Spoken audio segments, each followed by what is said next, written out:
Ever since Goku watched his friend get killed by Frieza and stole the swag of Sonic, we all know, one way or another, that this was a moment in history that things were going to change forever. But then GT happened, and just like most of American history, it was swept under the rug. But honestly, I think I'm in the minority of people who actually like GT, but just like in real life, it doesn't really make me no different. Ever since Dragon Ball came back as Super, we foresaw the Universe 7 versus Universe 6 tournament, and it was amazing how nostalgic it felt, yet so new, with so many new characters and new types of powers and abilities. And at the same time, it was a nice ease into the new world of Dragon Ball. Power scaling was thrown out the window when we got to see a bunch of new and memorable characters. But then the Tournament of Power happened. At first, the idea of 80 fighters in an all-out Royal Rumble match for the survival of their home reality. But something that bugged me was the lack of fighters in Universe 7. And even when Shin looked through the universe and says there's about 10 planets and no strong fighters within those 10 planets, it really got me thinking, what about Broly? Was he not strong enough? But I'm going to forget about that for now. What I'm going to focus on in this video is the allies that Universe 7 has and potentially have, and how OP the Z Fighters is going to be in the future arc. But that's a topic for a whole other time. But first, let's talk about the fighters we currently have.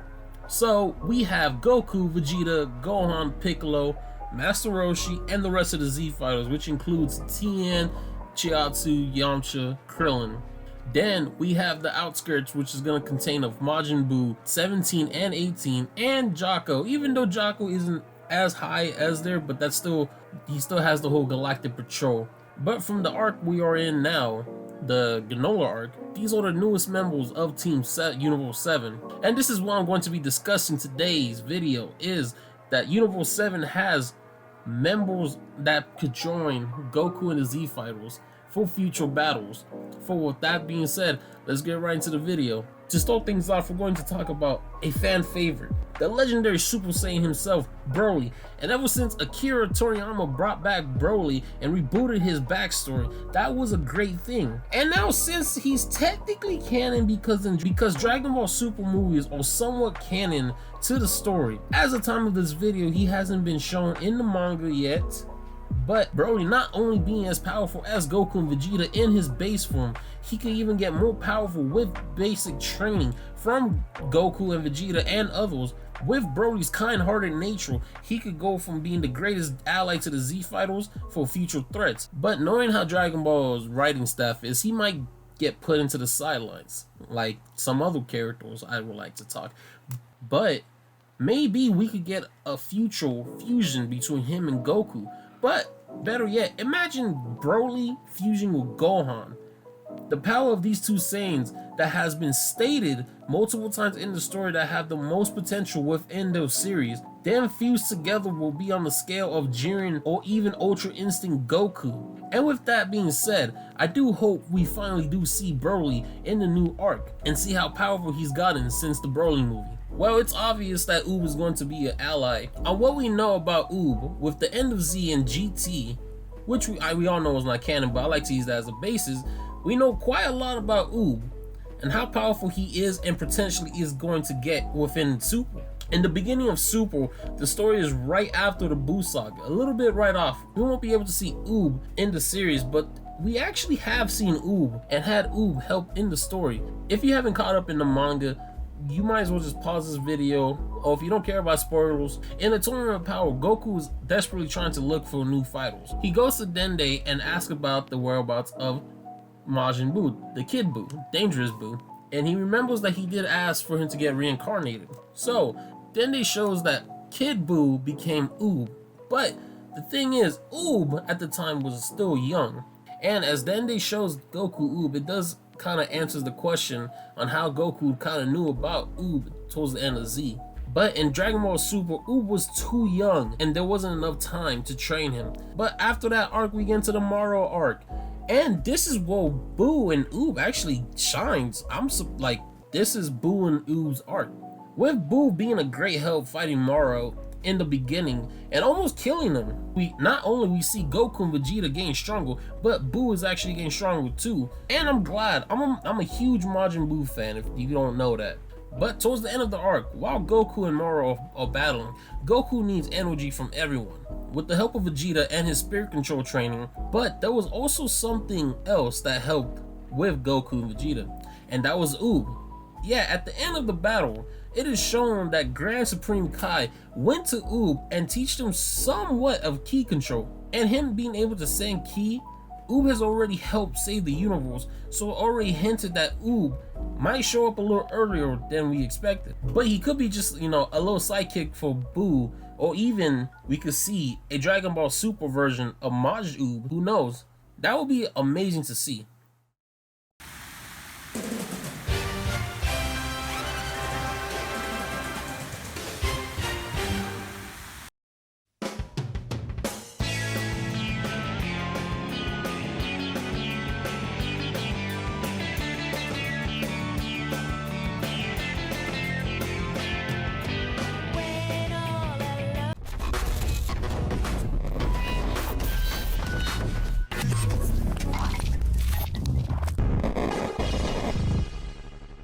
Okay, so the next two characters are manga only characters. And if you don't want to get spoiled, stop here and leave a like. But if you want to know who is Goku's allies, keep going. Okay, if we're going to talk about potentially newest allies, we cannot sleep on Meares. Meares was introduced in the Moro arc. He is a galactic patrol baseman, just like Jocko, and from his appearance, he doesn't look like much, but that's the thing about Dragon Ball. Not only Meares is able to hold his own, he's actually had the power to kill Moro. Why is that? Because he's an angel. Well, an angel in training. But in the Moro arc, he had a big role training Goku to master the Ultra Instinct technique. And during the training is where we find out about his past. And when Whis took him to the Grand Priest is where the rule that angels can't interfere. And not only them, even the Kais had to follow that rule as well. We kind of got a little glimpse of that rule in the Universe 9 in the Goku Black arc. Hold your fire! This man isn't black! What? And in the last battle, Moro fuses with 7-3, a AI android that can steal and master anyone's power, and from that Moro steals Meares' power and kills him off. After all that battle that happens, Meares does come back as a mortal, and being a mortal and not being an angel, he's sort of a good version of Zamasu, but without the power. We haven't seen what he could fully do in his mortal state, so hopefully in the future we could kind of see him do, give out all he can. With that type of character development, I can see Meares coming back to help Goku in the future, honestly.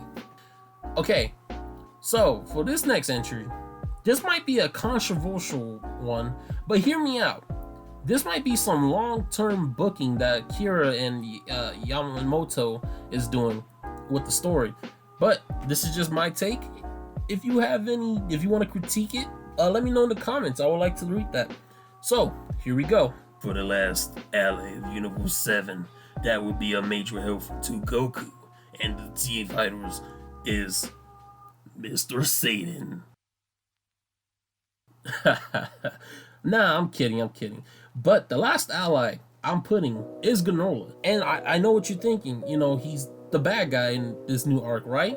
But he's not really the bad guy. He's more of the anti-hero in this arc. And this is why I think towards the end of the arc, he will be an ally. First thing I want to get out the way is that Granola is written to be the main bad guy to fight in the arc, right? But in a sense, he's also written to be just an anti-hero. That's how I'm seeing it.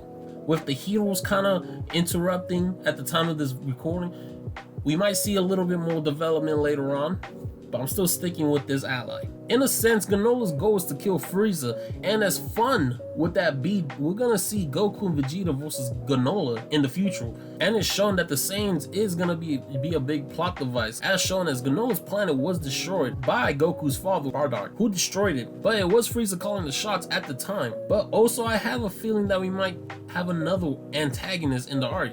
And I'm not talking about Frieza, I'm talking about the heroes. It's shown that one of the heroes is potentially strong. He does look dangerous.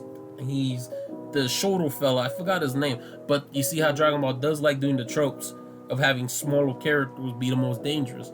And if Granola does become a ally towards the Z Fighters and Goku and Vegeta, it would be kind of interesting to see an ally that is a genius that can rival Bulma's genius and also be a fighter as well. At the time, Granola has made a wish to become the strongest mortal of Universe 7, but with the cost that we find that the Granola had to give up most of his life. Now he has about 3 years, but with those 3 years, he's gonna have to go kill Frieza. But when has that ever stopped anyone in Dragon Ball? I believe at the end of the arc, Granola and the others will find a way not to die.